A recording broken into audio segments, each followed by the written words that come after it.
ओम भगवते वासुदेवाय नमः। पूर्णिमा को सनातन धर्म में विशेष महत्व होता है। किसी नगर में एक सेठ और सेठानी रहते थे।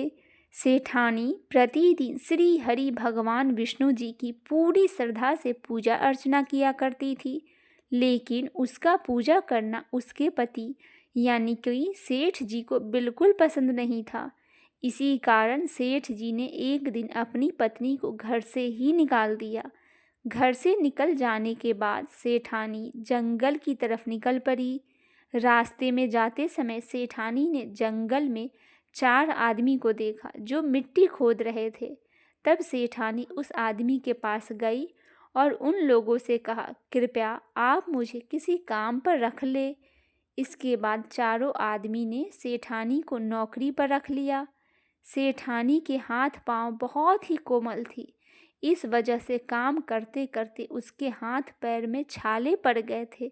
सेठानी के हाथों को देख चारों आदमी ने कहा कि तुम यह काम छोड़ दो, तुम किसी अच्छे घर खानदान की लगती हो, इसकी जगह तुम हमारे घर के कामों में हाथ बटा देना। सेठानी इस काम के लिए भी राजी हो गई। फिर वह चारों आदमी सेठानी को अपने घर ले गए। वहाँ चारों आदमी हर दिन 4 मुट्ठी चावल लाते थे और आपस में बांटकर उसे खा लेते थे। अगले दिन सेठानी ने चारों से कहा, सुनो भाई, तुम लोग कल से 4 मुट्ठी की जगह 8 मुट्ठी चावल लेकर आना। सेठानी ने कहे अनुसार चारों आदमी अगले दिन 8 मुट्ठी चावल लेकर आए। उस चावल को सेठानी ने पकाकर सबसे पहले भगवान विष्णु को भोग लगाया और फिर चारों आदमी को परोस दिया। जब चारों आदमी ने उसे भोग लगाए भोजन को खाया तो उन लोगों को बहुत स्वादिष्ट लगा। उन्होंने सेठानी से कहा, बहन, आज तो तुमने खाना बनाया है, वह बहुत स्वादिष्ट है। इस पर सेठानी जी ने कहा, यह भोजन भगवान विष्णु का जूठन है, इसी वजह से आप लोगों को बहुत स्वादिष्ट लग रहा है। उधर सेठानी के जाने के बाद से सेठ भूखा रहने लगा। आस पड़ोस के लोग उसे देखकर ताने भी मारते थे कि यह आदमी सिर्फ अपनी पत्नी सेठानी की वजह से ही भोजन किया करता था। ऐसा बार बार सुनने के बाद सेठ जी ने एक दिन अपनी पत्नी की तलाश में जंगल की तरफ निकल पड़े। रास्ते में सेठ को मिट्टी खोदते हुए वही 4 आदमी दिखाई दिए। उसे देख सेठ ने कहा, सुनो भाई, क्या तुम मुझे काम पर रख सकते हो?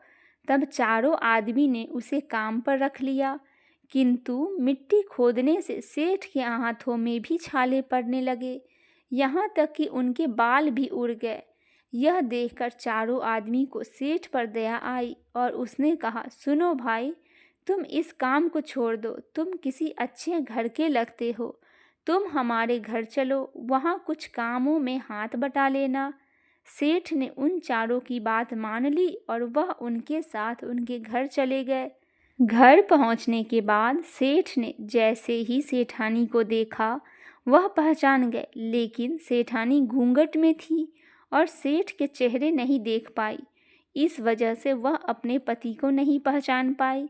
हर दिन की भांति इस दिन भी सेठानी ने भोजन बनाकर विष्णु भगवान को भोग लगाया और सभी को खाना परोसने लगी। जैसे ही सेठानी सेठ जी को भोजन देने लगी, तब स्वयं भगवान विष्णु जी ने सेठानी का हाथ पकड़ लिया और कहा, ये तुम क्या कर रही हो? यह सुनकर सेठानी ने कहा, मैं कुछ नहीं कर रही हूँ, मैं तो बस भोजन दे रही हूँ। भगवान विष्णु जी ने मेरा हाथ पकड़ लिया है। यह सुनकर सेठानी ने कहा, मैं कुछ नहीं कर रही हूँ, मैं तो बस भोजन दे रही हूँ। भगवान विष्णु जी ने मेरा हाथ पकड़ लिया है। तब सेठानी से चारों आदमी ने कहा, हमें भी भगवान विष्णु जी के दर्शन करवाओ। इसके बाद सेठानी हाथ जोड़कर भगवान विष्णु जी से अनुरोध करने लगी, हे प्रभु, आप मेरी तरह इन्हें भी दर्शन दीजिए।